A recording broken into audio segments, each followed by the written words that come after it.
अस्सलामु अलैकुम वरहमतुल्लाहि वबरकातुहू। सामईन इकराम, आज हम गुफ्तगू करेंगे तर्जुमा कुरान कंजुल ईमान किस तरीके से वजूद में आया और इसकी लिखने की ज़रूरत क्या थी, इसकी वजह तस्मिया क्या है कि सैयदी आला हज़रत अलैहि रहमत व रिज़वान ने इसको क्यों लिखा, किस सबब से लिखा और साथ ही साथ कि किसके कहने पर लिखा। तो इसी के मुतालिक आज की वीडियो में गुफ्तगू करेंगे। लिहाजा आपसे मुअद्दबाना गुजारिश है कि वीडियो को आखिर तक देखें और शेयर करना हरगिज़ ना भूलें। सामईन इकराम, समाअत फरमाएं कि सवानहे आला हज़रत के मुसन्निफ अल्लामा बदरुद्दीन अलैहि रहमत व रिज़वान ने अपनी किताब में लिखा है कि वाक़या दरअसल यूँ है कि अल्लामा सदरुश्शरिया हज़रत अमजद अली खां आज़मी अलैहि रहमत व रिज़वान ने कुरान मजीद के सही तर्जुमे की ज़रूरत पेश करते हुए सय्यदी आला हज़रत अलैहि रहमत व रिज़वान से तर्जुमा कर देने की गुजारिश की। हज़रत अल्लामा सदरुश्शरिया अलैहि रहमत व रिज़वान ने कुरान मजीद के सही तर्जुमे की पेशकश की कि आप इसका सही तर्जुमा करें,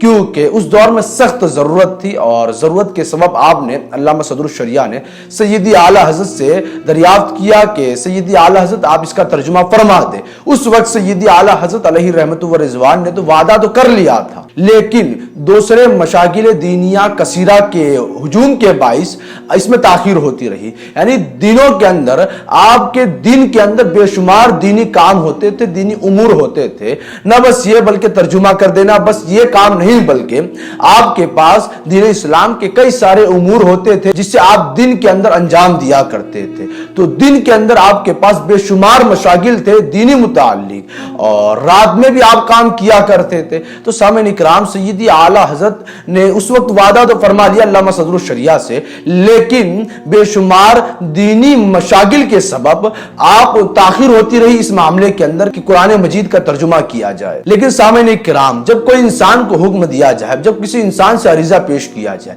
और जब बार बार अरीजा पेश किया जाए ना, तो वो इंसान उस काम को अमल में लाता है। तो सय्यदी आला हज़रत अलैहि रहमत व रिज़वान के पास दीनी उमूर बेशुमार थे और इसी में आप मशगूल रहते थे, आपके पास इसके अलावा कोई दूसरा काम न था। तो सामईन इकराम, अल्हम्दुलिल्लाह सय्यदी आला हज़रत को गालिबन 55 या 58 से ज़ायद उलूम व फ़ुनून से रब तआला ने नवाजा है। तो अल्लामा सदरुश्शरिया अलैहि रहमत व रिज़वान की तरफ से जब आला हज़रत को इसरार बढ़ा है, बेशुमार आपने इसरार किया, अब इसरार पे इसरार किया, तो सय्यदी आला हज़रत अलैहि रहमत व रिज़वान फरमाते हैं अल्लामा सदरुश्शरिया से कि आप एक ऐसा काम करें कि मेरे पास तर्जुमा लिखने के लिए कोई मुस्तकिल वक्त नहीं है, यानी कोई ऐसा वक्त नहीं कि जिसमें मैं कुरान का तर्जुमा लिखूं, लेकिन आप रात के सोने के वक्त या दिन में कैलुला के वक्त आ जाया करें, तो उस वक्त हम कुरान का तर्जुमा लिख लेंगे। सय्यदी आला हज़रत फरमाते हैं कि मेरे पास कुरान मजीद का तर्जुमा लिखने की कोई मुस्तकिल वक्त नहीं है, लेकिन आप ये करें कि रात में सोने के वक्त, जिस वक्त इंसान रात को सोता है, आराम करता है, तो उस वक्त या दोपहर में कैलुला के वक्त आप आ जाया करें, तो उस वक्त इंशाअल्लाह अज़ीज़ हम कुरान का तर्जुमा कर देंगे।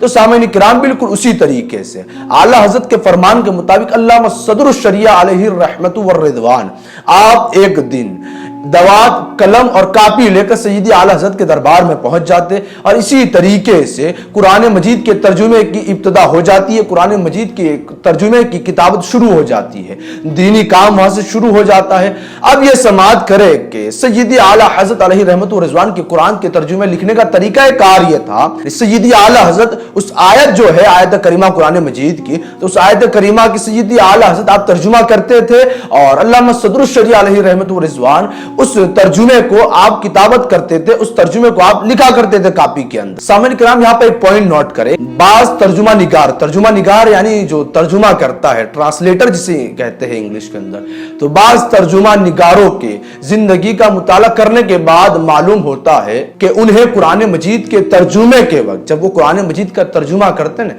तो उस वक्त किस कदर दुश्वार गुजार मराहिल से गुजरना पड़ता है। यानी ये कि कुरान मजीद का तर्जुमा कोई खा लेने की बात नहीं है। कुरान मजीद है, जाहिर सी बात है, कोई दुनिया की कोई किताब नहीं, बल्कि रब तआला की किताब है, तो उस लेवल का तर्जुमा भी होना चाहिए। अब सामईन इकराम, वो बाज तफसीर निगार है, जो बाज तर्जुमा निगार है, तो कई एक कुतुब तफासिर का मुताला करते हैं और मुताला करने के बाद लेकिन फिर भी वो आयत कुरानी की रूह को समझने से कासिर है। یعنی کئی ایک کتب تفاسیر ان لوگوں نے پڑھی ہوئی ہے اور کئی تفسیر کی کتابیں ان لوگوں کے نظر سے گزر چکی، لیکن اس کے باوجود بھی آیت قرآنی کی روح کو سمجھنے میں قاصر رہے۔ سامعین کرام، اس دور کے اندر اگر بات کی جائے تفسیر کے متعلق تو میں آپ کو لے چلوں شیخ الاسلام والمسلمین علامہ مدنی میاں اشرفی جیلانی کی چوچوی دامت برکاتہم العالیہ کی وہ بہترین تصنیف کردہ کتاب جسے ہم اور آپ تفسیر اشرفی کے نام سے جانتے اور پہچانتے ہیں، تو رب تعالیٰ نے آپ کو وہ علم عطا کیا، وہ علم میں وہ مہارت عطا کی کہ آپ نے قرآن مجید کی تفسیر لکھی ہے۔ سامعین کرام، تو اس سے آپ اندازہ لگا سکتے ہیں کہ شیخ الاسلام والمسلمین کا علمی لیول کیا ہو سکتا ہے، آپ کو رب تعالیٰ نے کس قدر علم میں مہارت عطا کی ہے۔ تو سامعین کرام، عرض یہ کر رہا تھا کہ جب کوئی انسان ترجمہ نگار جب کافی ساری کتابوں کی تفسیر پڑھ لیتے ہیں، اس کے بعد بھی ان لوگوں کو قرآن مجید کی آیت قرآنی کی روح کو سمجھنے سے قاصر رہتے ہیں، اتنی ساری زندگی کے اندر کتابیں پڑھی ہو اور تفسیر کی بھی کتابیں پڑھی ہو، لیکن اس کے باوجود بھی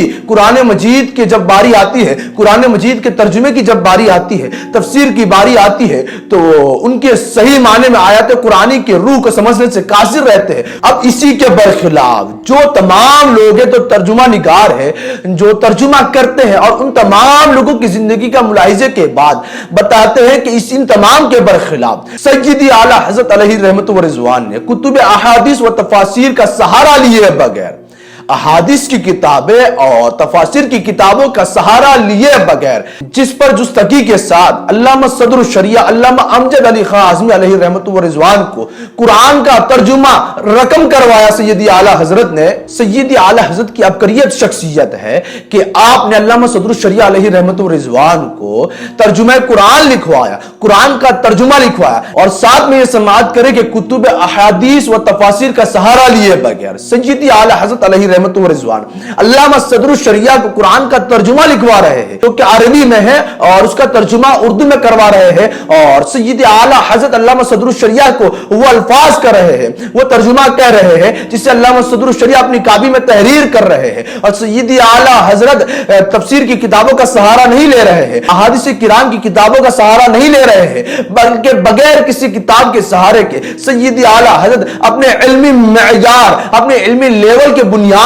پر آپ علامہ صدر الشریعہ کو لکھوا رہے ہیں، اور قرآنی علوم میں مہارت کی بین دلیل ہے، یعنی واضح طور پر رب تعالیٰ نے آپ کو قرآنی علوم میں، قرآنی معاملات کے اندر قرآنی علم آپ کو رب تعالیٰ نے واضح طور پر عطا کیا، تو یہ سب سے بڑی آپ کی دلیل ہے کہ رب تعالیٰ نے سیدی اعلیٰ حضرت علیہ رحمت و رضوان کو وہ اعجاز دیا، وہ علمی مقام دیا کہ سیدی اعلیٰ حضرت نے بغیر کسی کتب تفاسیر و حدیث کے سہارے لیا بغیر سیدی اعلیٰ حضرت نے رب تعالیٰ کے عطا کردہ علم سے وہ کتاب لکھی جو آج پوری دنیا میں ہم اور آپ اور پوری دنیا کی ایک قوم ہے جو اسے کنز ایمان کے نام سے جانتے اور پہچانتے ہیں۔ نہ بس یہ بلکہ ایک دنیا ہے، ایک زمانہ ہے جو اس کتاب کو پڑھتا ہے اور پڑھ کر اپنے عقیدے کو درست کرتا چلا جا رہا ہے۔